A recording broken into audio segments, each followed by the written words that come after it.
Okay, it is January 9th, which is, 10 days almost gone in this month of January there is the first month of 2022, and we are on second crypto weekly news done, and we are also on second tech news weekly.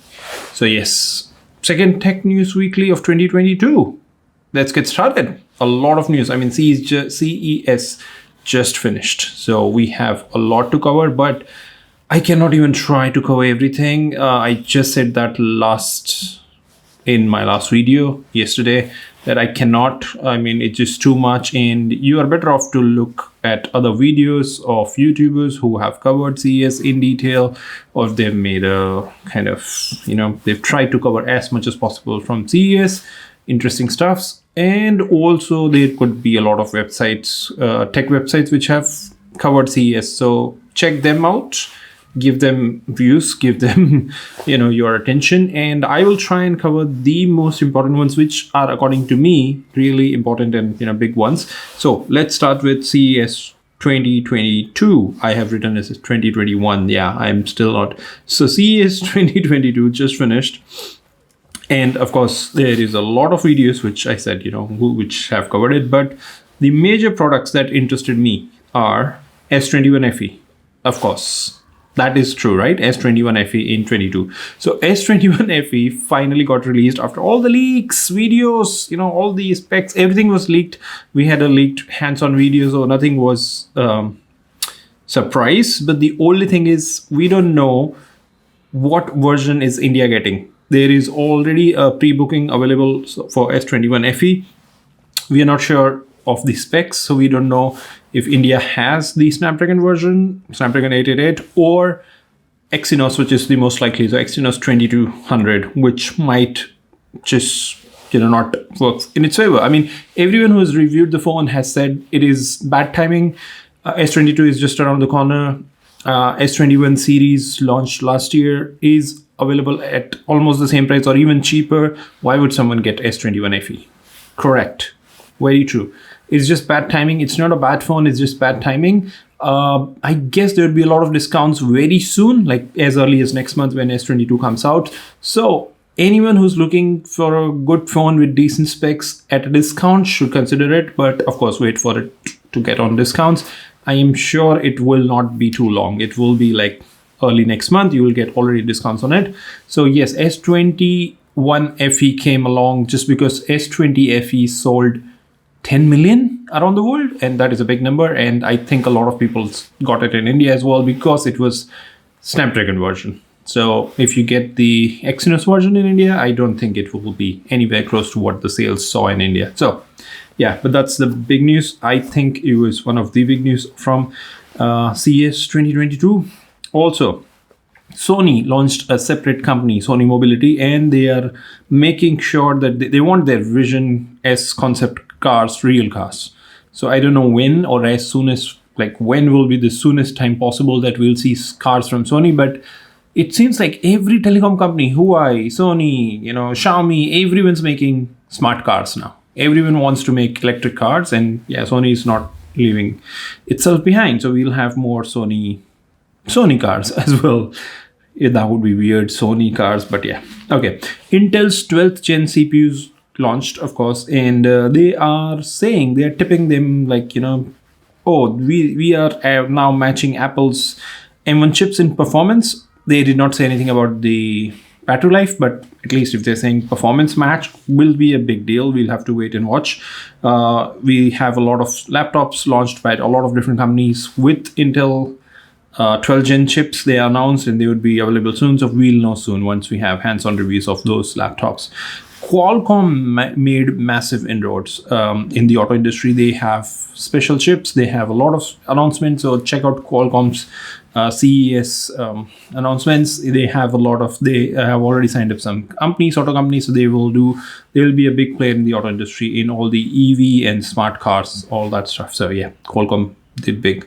And of course, Google launched a lot of cross-device features like unlocking your phones and Chromebooks with your Wear OS watches. I really hope they don't leave out the older watches like what I have, Fossil Gen 5 and other ones. What they did with Wear OS 3 is a debacle. I mean, it's just very, very poorly done. I hope it does not, I mean, all this announcement that they've said that, oh, you can unlock. I hope they push it with Google Play services and even older Wear OS watches get them. But if not, it doesn't matter to me. And they are already bringing nearby share to Windows laptops. And I hope this is also like most laptops, not just a very few of them. So let's see. These are all the news that I think would be CES, amazing, bigger news. But of course, everyone thinks differently. Some people might say, oh, there are other bigger news, but I believe these are the major announcements from CES. Of course, there's a lot more. This was a big event. The year started with a big bang and a lot of stuff which was delayed, like S21FE got launched as well, but a lot of newer announcements. So yeah, interesting first tech event of the year. Okay, so a lot of phones are still launching. They are about to launch in India. Moto, I told you, they did that G31, 51, and now finally getting 71. So they are doing it very clever. They're getting a lot of PR, a lot of, publicity free, because they didn't launch all the G31, 51, 71 at one go. They are launching it like, in a gap of a few weeks. So G71 will be launching in India tomorrow. Yeah, 10th of January. And they're getting all the hype for that. OnePlus 10 series, of course, is launching first in China on January 11th. So a lot of launches, but they are starting with China. I don't know, they might just go global later on in next 2-3 months. And they're, of course, ahead of schedule. They don't release their phones in January, but they are releasing this in China. Okay, Huawei P50 Pro and P50 Pocket, which I really loved, P50 Pocket, are going global. They are getting launched in possibly Europe. I don't know if they will ever come to India, but at least in Europe on January 12th. So 10th, 11th, 12th, all this launch. Xiaomi's Hypercharge and HyperchargeI, which are rebranded Redmi 11 phones, 11 series phones, got launched in India. 120 watt fast charging, 67 watt charging. They look amazing, but Dimensity, no, keep me out. There's not a single OEM which has promised 3 Android OS updates on Dimensity phones, on Dimensity chips. So MediaTek chips, I am still out. I will not get any phone except Snapdragon chips. Yeah, so, okay. Also, talking about not getting phones like that, Realme GT2 or any phone Realme GT2 is like the series, again, Pro and normal one is launching in India soon, but they're still stuck at 2 major OS updates, even for their flagships. Like, what world you are living in? Even all your sister concerns, all the BBK companies, Vivo, Oppo, OnePlus, they're all giving 3 Android OS updates. So why are you stuck at 2? I don't know what's going on with them. Mother said this really needs to improve.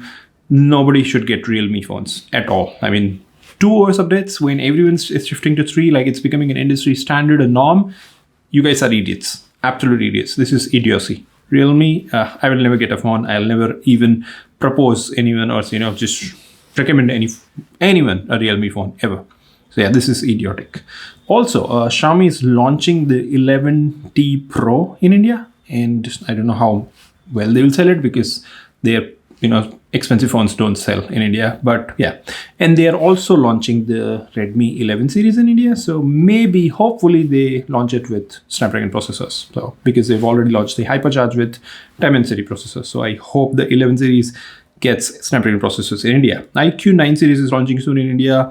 They just might become the first SD8 Gen 1 processor phone in India, because Moto Edge X30 is also coming to India, but we don't know. It might be this month, it might be in February. So yeah, IQOO series 9 series might become the first phone with SD8 Gen 1 in India. Yeah. Xiaomi patents an all-screen fingerprint scanner, so this would be amazing. You can just touch anywhere on your phone screen and it would unlock, so would be cool. Techno also became, Techno is a kind of not so big player. I mean, around the world, they don't sell, they're not even in top 5, top 10, but they introduced world's first telescopic macro lens for smartphones. And there's not much information, there's not much video or detailing what and how it will do it, but at least they are doing something world's first. So big deal. I think this is a very good way of, making sure they are recognized, people know about them. Yeah. Techno, that is done. And Realme CEO, of course, confirms that they will also enter US this year, but not with phones. It will be just IoT device and AIoT device, or everything smart devices, smart bulbs, smart cameras, all of that stuff, watches, everything. Yeah, but not just phones, everything except phones. Google lost the case to Sonos. Of course, they lost it. The court ruled in favor of Sonos. So the updated Google Home app already lost some features like using your phone's volume keys to control the volume of speaker groups and perhaps even speakers. I have not seen it. I, of course, use Google Home and I've not seen all of that changes, but maybe it has changed and maybe I've not got the update yet. It's just, the Google Home app update is in patches, so I've not got it and I've not checked it. And of course, Clubhouse is now available in the browser, so you can listen in without logging in, without creating an account. So I think it's too little too late for them because Twitter Spaces is big already. Clubhouse has potentially lost it. The initial hype has died down and a lot of people are not on Clubhouse, but who knows? I mean, at least I am not. So yeah. Lenovo Smart Clock launched in India at 6,999. So that's 7,000 rupees. And I think it is not a good price because we already have official Google Home devices. So why would someone get Lenovo watch? But maybe, maybe it would just sell. That's pretty much it. It's just a long video because of the fact that we had to cover CES, a lot of information there. But otherwise, I'll try and keep it short from next week again. Thank you very much for being here. And if you made it till the end of the video, please do subscribe to the channel and come back every weekend, Saturday and Sunday for crypto news, Sunday over tech news. That's it. I spoke a lot. I need to take rest. Take care. Talk to you soon.